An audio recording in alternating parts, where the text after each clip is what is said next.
Então, vamos retornar agora ao nosso modo de gestão e organização de serviços de saúde, falando sobre a organização das redes de atenção à saúde. Vocês podem, como já falei anteriormente, acompanhar com a leitura do material didático de vocês, que o conteúdo ele foi preparado com base nesse material e outros artigos que vou colocar, disponibilizar para vocês. Então, como é que se dá a organização das redes de atenção à saúde? Então, as redes de atenção à saúde agora é lei, né? Foram criadas pelo decreto pela portaria número 4.279, de 30 de dezembro de 2010. Essa portaria vai estar disponível para consulta para vocês também na plataforma, que estabelece as diretrizes para a organização das redes de atenção à saúde no âmbito do Sistema Único de Saúde.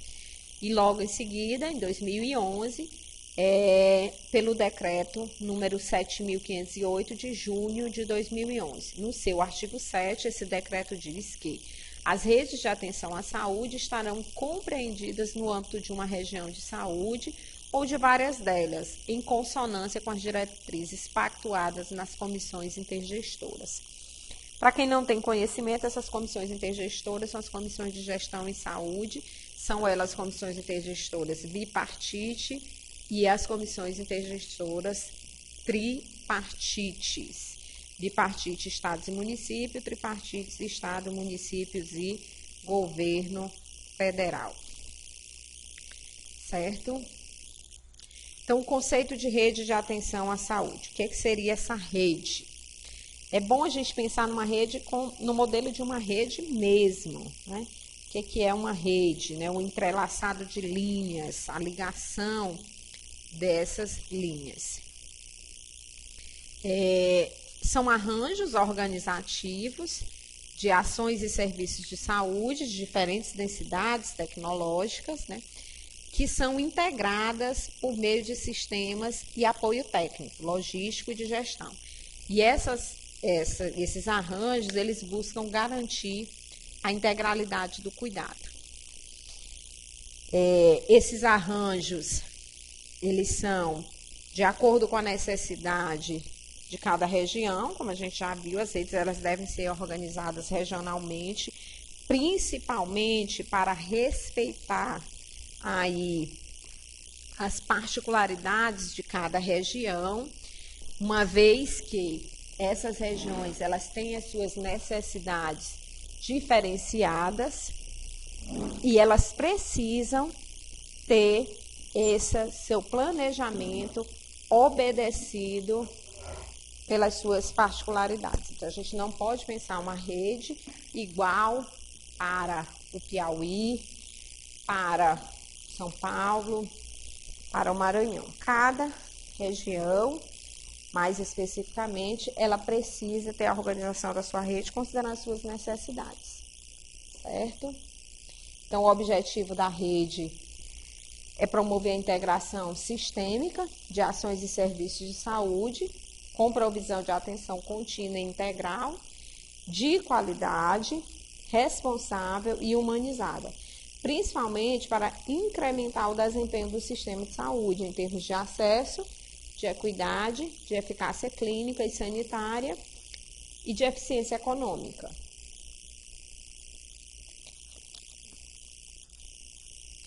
Do sistema fragmentado das redes para a rede de atenção à saúde. Vocês observarem, antigamente, a gente tinha as redes divididas nesse sistemazinho de pirâmide. Como que era que acontecia? A gente tinha na base da pirâmide a atenção básica em saúde com a maior parcela das ações, né? E essa atenção básica à saúde, no início da pirâmide, ela se comunicava com a média complexidade. Essa média complexidade, aqui a gente tinha os ambulatórios, os hospitais de média complexidade em menor proporção, né? que se comunicava com a alta complexidade. Então, aqui eu teria os transplantes, os hemocentros, então, uma parcela maior da alta complexidade. Então, ele era organizado assim, ó, dessa forma de pirâmide. Como a gente pôde ver, ao longo da história e das experiências vivenciadas na saúde pública, esse sistema fragmentado e hierarquizado, ele não atendia a demanda da sociedade, porque ele burocratizava e diminuía o acesso da população a esse serviço. Mais recentemente, na nova formulação dessas redes de saúde, se tem a rede poliárquica de atenção à saúde. Nessa rede poliárquica, a gente tem no centro uma outra denominação. Lembrem que aqui a gente tinha atenção básica à saúde. A denominação agora passou a ser atenção primária à saúde. Então, aqui estão envolvidas todas as ações de atenção primária, de acesso aos serviços de saúde, de oferta desse serviço. E essa atenção primária, ela está ligada a todos os outros componentes da saúde. Aos hospitais, aos hemocentros, às universidades, a todos os outros prestadores de serviço de saúde que vão complementar a atenção primária. Cada uma, gente, lembrando que ela é poliárquica, e que cada região vai ter a sua organização da sua rede, de acordo com as suas demandas, com as suas necessidades. Compreendem agora? Façam uma análise crítica aí de como é que essas coisas acontecem e de como a gente tem uma visão agora mais fidedigna das necessidades da população, onde eu tenho aqui no início a atenção primária, que é o eixo fundamental da gestão da atenção à saúde e que ela se liga aí a todos os outros sistemas e serviços de saúde a nível nacional. Fazendo uma breve comparação, diferenciando entre os sistemas fragmentados e as redes de atenção à saúde, a gente tem dentro do sistema fragmentado, que é aquele da pirâmide, da atenção básica, da média complexidade e da alta complexidade. Ele era organizado por componentes isolados, né? Atenção básica, média e alta complexidade. Na rede de atenção à saúde, ele é organizado por um contínuo de atenção. Então, eu tenho ali a atenção primária à saúde no foco, que se articula com os outros setores, de acordo com as suas necessidades, sem ter uma obrigatoriedade de articulação. O sistema fragmentado ele era organizado por níveis hierárquicos, a gente viu lá na base da pirâmide, a atenção básica, depois a média complexidade numa menor proporção e a alta complexidade numa proporção ainda menor. Aqui, nesse modelo de rede de atenção, ela é organizada por uma rede poliárquica. Então, ela se comunica com todo mundo de acordo com as necessidades. O sistema fragmentado era orientado para a atenção às condições agudas. Então, na atenção básica, se resolve os problemas. Se o paciente precisar, ele vai para o nível hospitalar ou vai para o nível de atenção secundária. Aqui não, ele é orientado para a atenção das condições crônicas e agudas, privilegiando, gente, o planejamento, que é o que a gente vai falar logo mais à frente. A organização dessa rede, ela segue um planejamento das necessidades. Então, eu preciso ter conhecimento, um panorama da minha realidade local, quais são os agravos e as condições crônicas e agudas que eu tenho com maior frequência, para que eu possa planejar a articulação da minha rede para resolver e atender essas demandas. Então, aqui no sistema fragmentado anterior, ele era voltado para indivíduos, agora ele é voltado para uma população, porque ele é planejado para aquela população. O sujeito no sistema fragmentado é o paciente. Desculpa. Voltando. O sujeito no sistema fragmentado é o paciente e o sujeito na rede de atenção é o agente de saúde. Então, é uma pessoa que participa diretamente das ações de saúde e ele é corresponsável pela sua saúde. O sistema fragmentado, ele é reativo, ele reage às demandas e ele atende às demandas. E o de atenção à saúde, ele é proativo, ele acontece conjuntamente com as demandas. A ênfase do sistema fragmentado é nas ações curativas, o problema aconteceu, vamos lá curá-lo. E na rede de atenção, ele é de atenção integral, em todos os níveis, na atenção primária, na parte de prevenção e também curativo. O cuidado na fragmentada era profissional, aqui ele passa a ser multiprofissional na rede. Na gestão do sistema fragmentado, a gestão era por oferta e aqui era com base na população, nas demandas dessa população. O financiamento na rede fragmentada, no sistema fragmentado, era financiamento por procedimentos. Agora ele passa a ser por captação, por um ciclo completo de atendimento a uma condição de saúde. Então, quando se completa e se atende aí todas as necessidades. Nessa estrutura operacional das redes, o que eu quero que vocês visualizem nessa imagem? Aqui nós temos a população, que é o eixo da rede, que está lá no centro da rede. Essa população se liga à atenção primária, a saúde, que norteia toda a interligação. Então, essa atenção primária, ela atende, é uma via de mão dupla. Ela recebe as demandas da população e retorna atendendo as demandas da população. Então, na atenção primária, a gente tem os pontos de atenção secundária e terciária, os pontos de atenção, que pode ser desde 1, o 2, o 3 e o 4, então os hospitais, os laboratórios, os hemocentros, os grandes centros de saúde, eles estão aqui, ó, nessa atenção secundária e terciária. Aqui a gente tem também os sistemas de apoio, né? Os laboratórios, a parte de manufaturados, a indústria farmacêutica, os sistemas de logística, de distribuição desse serviço, considerando as particularidades. Dentro dos sistemas de apoio, a gente tem os sistemas de informação em saúde, que a gente já até viu em outros momentos aqui, né, em outras disciplinas, a teleassistência, o sistema de assistência farmacêutica e o sistema de diagnóstico e tratamento. No sistema logístico, a gente tem o sistema de transporte em saúde, o sistema eletrônico e o sistema de acesso regulatório.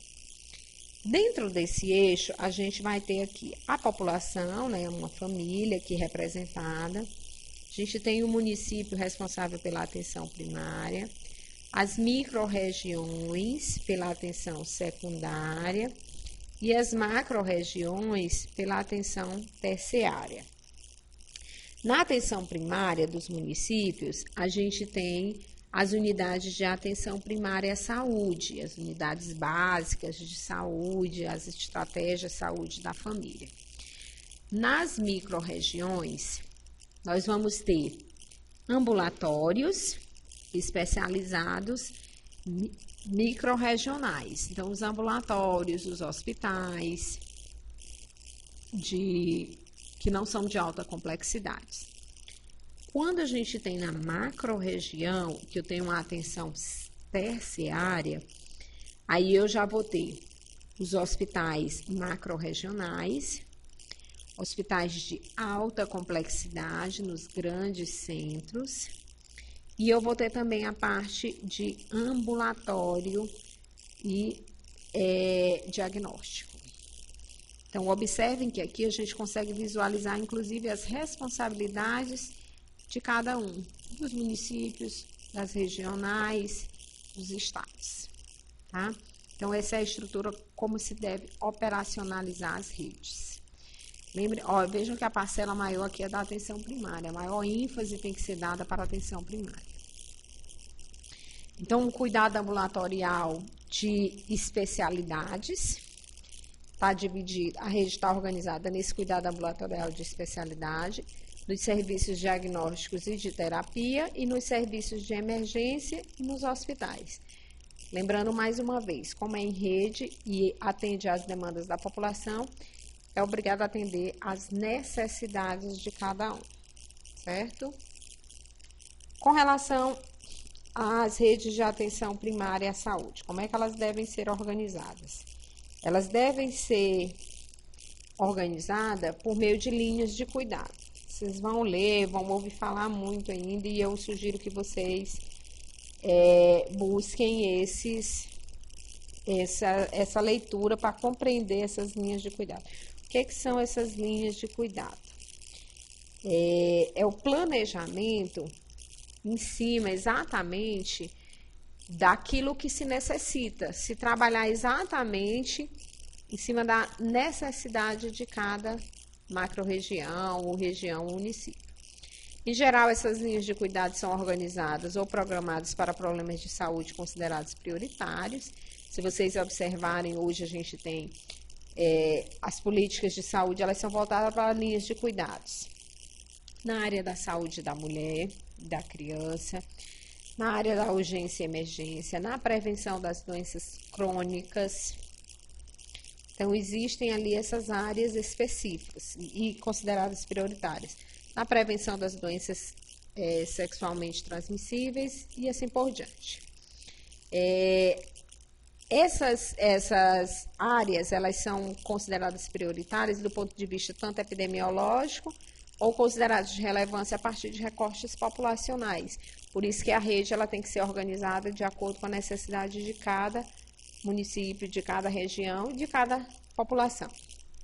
Em geral, elas são idealizadas para doenças crônicas ou para episódios no quais são requeridos cuidados permanentes ou de longa duração, como câncer, ou que requerem reabilitação, como o trauma do acidente vascular encefálico, as doenças crônicas degenerativas, não degenerativas, as DSTs em geral. Refletindo um pouco sobre os investimentos em redes e serviços. Aquilo que eu já falei lá no vídeo anterior, para vocês compreenderem como é que se dá esses investimentos. Esse material, ele também vai estar disponível para vocês, é uma prospecção de como é que vai ser o desenvolvimento das políticas públicas de saúde até 2030. Qual é o cenário aí projetado para o Brasil na saúde pública. Então, é um boletim, ele vai estar disponibilizado, vou disponibilizá-lo também para consulta de vocês. Então, aqui, em um dos gráficos desse documento, a gente vê a evolução e participação do gasto social federal por área de atuação em relação ao PIB, que é o Produto Interno Bruto. Então, como é que foi esse investimento de 1995 a 2010? Esse PIB foi distribuído, ele é distribuído em assistência social, benefícios de servidores públicos federais, previdência social, saúde e demais áreas. Então, assim, de 1995 a 97, a gente observa que não teve avanço aqui na maioria dessa participação do PIB nesses investimentos. Sobretudo, gente, na assistência social. Nós tivemos um maior investimento, cerca de 5% a 6%, aqui menos de 6%, né, na Previdência Social. Na área da saúde, observe que a gente foi um decréscimo de 1995 para cá, e aí se manteve estável, com cerca de 2% só desse gasto do PIB com a saúde no Brasil. O maior investimento é com a Previdência Social, né, o maior gasto é com a Previdência Social, seguido dos últimos anos, de 2008 até 2010, com demais áreas, que aí entram as áreas de saúde, segurança, educação e tudo mais. Houve um decréscimo no tocante aos serviços públicos, aos benefícios de servidores públicos federais, prova de uma defasagem, inclusive, para esses servidores, e um aumento na assistência social, que não chegou aí no máximo a 1%, tá? Então, esse é um investimento, gasto do PIB no nosso país. Aqui a gente vê a evolução da participação nas áreas de atuação, desde 1995 a 2010. A gente tem aqui, em 1995, como era que era essa distribuição desses recursos do PIB, por exemplo. A maioria aqui estava no emprego e defesa do trabalhador, né? Observe que na saúde foram empregados, em 1995, 15,91% para a saúde. Se a gente comparar com 15 anos depois, em 2010, o que a gente tem? Um aumento no emprego e defesa do trabalhador, com 47,5%, e uma diminuição desses investimentos na área da saúde. Quando, na verdade, as demandas aumentaram e esses investimentos deveriam também aumentar. O que a gente teve foi uma diminuição. Logo em seguida, a gente tem um gráfico desse mesmo documento que projeta aí a saúde para os próximos 30 anos, que é a execução do Ministério da Saúde por fonte de recursos da CPMF e de demais recursos provenientes e empregados na saúde. A gente observa que em 1997, quando foi criada a CPMF, nós tínhamos demais fontes, né, dos impostos aqui que eram arrecadados. Em 1997, nós tivemos um apoio, né, da CPMF, porque ela foi criada para isso, com 12,2%. O que não... Observe o que aconteceu. Nós aumentamos o investimento? Não. Ficou a mesma quantidade do investimento de 1995, foi a mesma de 1997. Porém, se retirou das demais fontes e se complementou com a CPMF. Mas ficou o mesmo valor, quando na verdade era para se complementar com a CPMF. Isso foi acontecendo ao longo dos anos, né? Então, de 97 a 2007, foi quando a gente teve aí a CPMF, nesses 10 anos de impostos aí, que está aí sob pena de voltar, e toda essa crítica e todo esse problema político que a gente está vivendo. Mas, se vocês fizerem essa avaliação aqui, vocês vão ver que o emprego dessa CPMF, com exceção do ano de 2007, o restante, ela não teve impacto. Por quê? Porque as outras fontes, elas foram substituídas pela CPMF. Observa bem aqui em 1998, o que a gente tinha? Um investimento de 40%, desses 40%, 25,2% foram das demais fontes dos outros impostos. E 14,8% foi da CPMF, menor do que 1995, que não tinha CPMF. O investimento na saúde foi menor. Quando a gente vai para 99, nós tivemos um aumento maior das outras fontes, mas se manteve igual ao de 1995, mesmo com o acréscimo da CPMF. Foi assim em 2000, onde a gente manteve novamente um aumento da CPMF, em 2001, em 2002 nós tivemos a situação mais crítica, onde a gente teve 19% da saúde foi financiada pela CPMF, em 15%, aí em 2005, tá. Chegando aqui até 2007, quando se opta pelo fim da CPMF. Nessa época aí, 60% dos investimentos, dos recursos, quase 20% era de CPMF, gente. E 42%, o mesmo valor, até inferior ao que a gente tinha em 1995.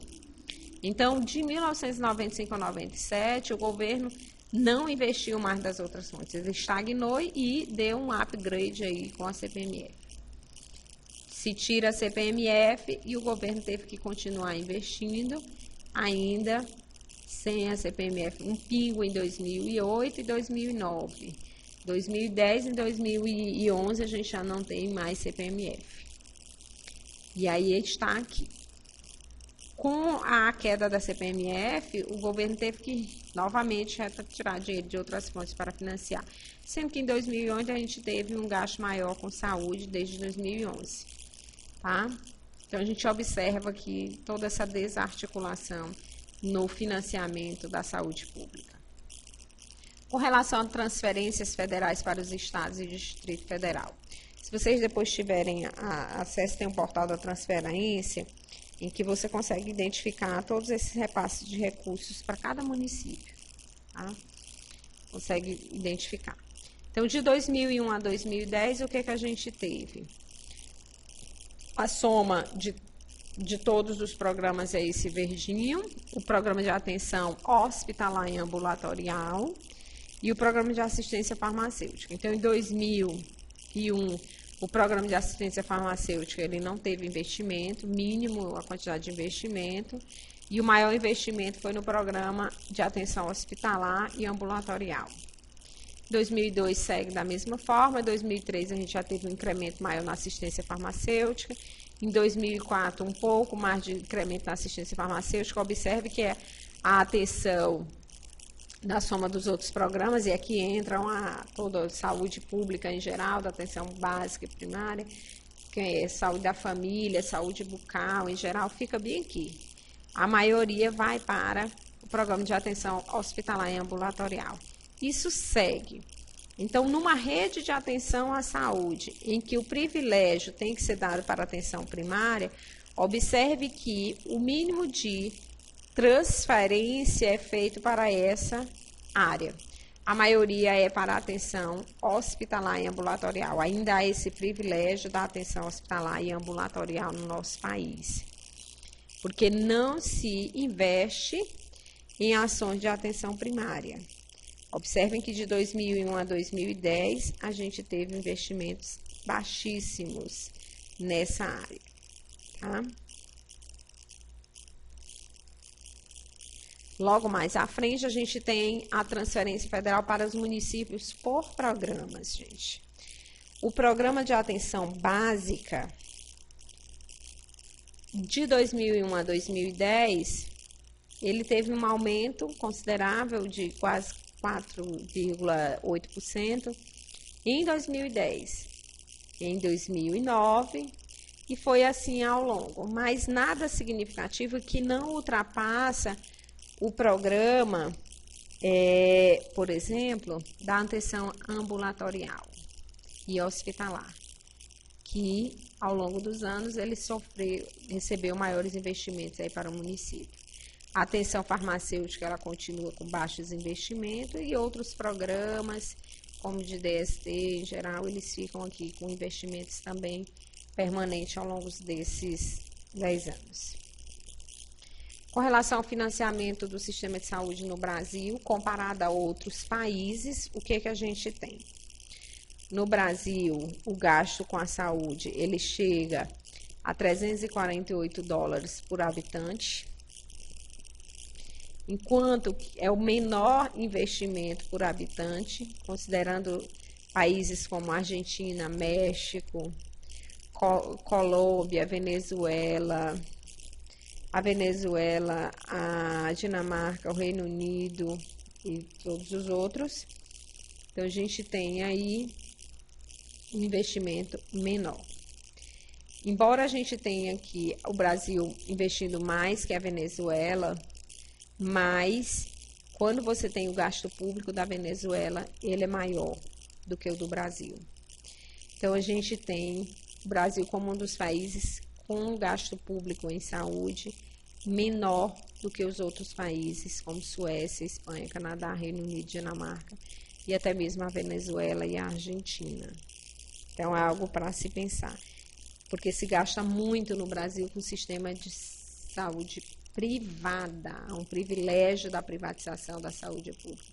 E a gente está vendo isso aí no nosso dia a dia, cada dia mais silenciosamente, os serviços de saúde públicos sendo privatizados. Prova disso são os hospitais universitários aí sob a gestão de uma empresa público-privada, né? Não funcionava quando era só público, foi preciso criar-se uma empresa para se financiar. Em São Paulo, por exemplo, a atenção primária ela é gerida por organizações de saúde, as OS, que passam a gerenciar a atenção primária à saúde nesse município, especialmente o programa de saúde da família. E assim sucessivamente. Vocês analisem e façam as críticas de vocês com relação a esse financiamento público. Será se ele atende à necessidade da população de um sistema que é preconizado como único, universal, público? Fica esse questionamento. E aí a gente segue para o planejamento e programação de saúde. Esse planejamento e programação de saúde, ele tem que obedecer a vários critérios. Um deles é a da gestão e do financiamento, né? Eu só posso programar com o que eu posso financiar. Então, o planejamento em saúde, muitas vezes, imaginamos que o planejamento é uma simples elaboração de um plano, ou mesmo a definição de normas para serem seguidas por todos os que trabalham em uma dada instituição, ou ainda um cálculo de todos os recursos materiais, humanos e financeiros necessários para que um determinado programa ou serviço funcione. Então, se pensa em algo mais simples. Embora todas as atividades citadas possam e devam fazer parte do processo de planejamento, ele é muito mais do que alguns de seus aspectos operacionais. Não é somente fazer um planejamento com cálculo, com material humano e financeiro, não. Ele parte de uma determinada visão de como as coisas deveriam ser e permite definir que caminhos podemos seguir para alcançá-los. Então, esse planejamento ele tem que seguir essa primícia. Planejar ele consiste em decidir algo com antecedência, de modo a alcançar os objetivos que nos colocamos dentro dos passos que planejamos. Então, essas são as bases para um bom planejamento. Então, questões que devemos responder ao iniciarmos um processo de planejamento. Onde eu quero chegar, né? O que eu quero? Qual o meu objetivo? Quais os objetivos almejamos alcançar? O que eu pretendo alcançar? E qual a situação consideramos a ideal? Então, essas 3 perguntas são as bases iniciais para o planejamento. A partir daqui, eu vou planejar as ações buscando respostas para esses questionamentos.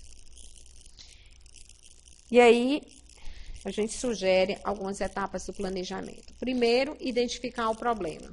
Problema atual e problema futuro, tá? Não adianta a gente se deter a um problema atual que vai acarretar um problema futuro. Então, com essa minha intervenção, quais os problemas futuros que eu vou vir a ter? Identificar os fatores que contribuem para a situação observada, principalmente para os problemas, né? O que está causando esses problemas atuais e o que pode causar esses problemas futuros. Identificar e definir as prioridades de intervenção para implementar soluções. Dentro dos meus problemas atuais e futuros, quais são as minhas prioridades? O que eu devo intervir nesse primeiro momento? Definir as estratégias e o curso das ações que podem ser seguidos para solucionar os problemas. Então, qual caminho eu vou seguir? Como eu vou me direcionar? O que eu vou realizar? De que forma? Com que recursos? Quem vai colaborar nesse processo?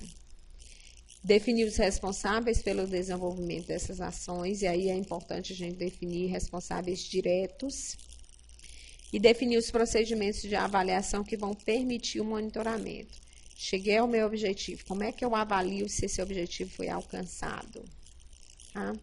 de que modo eu avalio o que foi proposto realmente, se ele está adequado aos objetivos e os resultados são os resultados esperados. Então, essas são as etapas que se deve seguir para um bom planejamento, tá?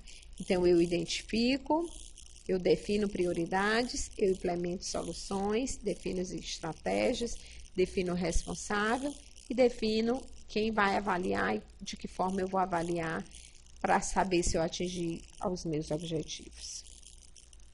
Quais são os momentos do planejamento? A gente tem 3 momentos. O primeiro é o momento estratégico, de definição da condução do processo de planejamento. Ele é mais específico, mais voltado para o problema em si.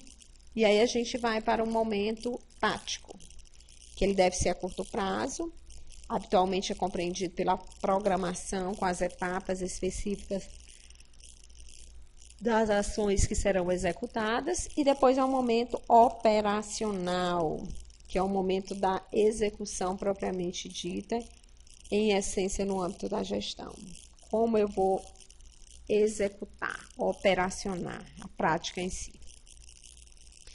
E aí, para a gente compreender melhor, eu gostaria de sugerir uma atividade para que vocês realizassem, né? Antes da gente encerrar esse módulo.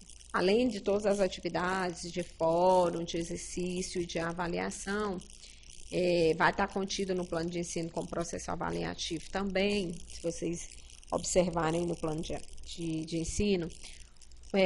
Eu quero que vocês me enviem o diagnóstico de situação em sistemas locais. Quero que vocês façam individualmente, vai ser da seguinte forma, depois eu vou mandar essas orientações ainda como anexo também. Vai ser, considerando a organização das políticas de saúde, da rede de saúde na qual você está inserida, então aí na sua região, na sua cidade, no seu município, onde você trabalha, considere a sua realidade local, né? Vocês vão escolher uma situação problema para fazer um planejamento com a finalidade de modificar essa situação. Nesse planejamento, gente, não esqueçam de utilizar essas etapas. Então, vocês vão mandar esse planejamento dizendo qual foi o problema que vocês identificaram, quais os fatores que contribuem para esse problema, quais as prioridades de intervenção, quais as soluções que vão ser implementadas, quais as estratégias que vão ser utilizadas para solucionar esse problema, quem serão os responsáveis, quais os procedimentos que vocês vão usar para avaliação. E aí depois vão dividir no momento estratégico, no momento tático e no momento operacional, separando especificamente essas etapas. E aí essa é uma atividade individual, onde cada um vai me enviar esse diagnóstico da situação do seu sistema de saúde local. Tá? Você pode, se você trabalha num hospital, às vezes é um problema relacionado ao acesso da população àquele serviço, se é na atenção primária, onde quer que seja, onde vocês estão atuando, qual é o problema que vocês identificam dentro da rede de atenção. Às vezes é a falta de articulação com o CRAS, com o CAPS, com a parte da alta e da média complexidade, o que quer que seja.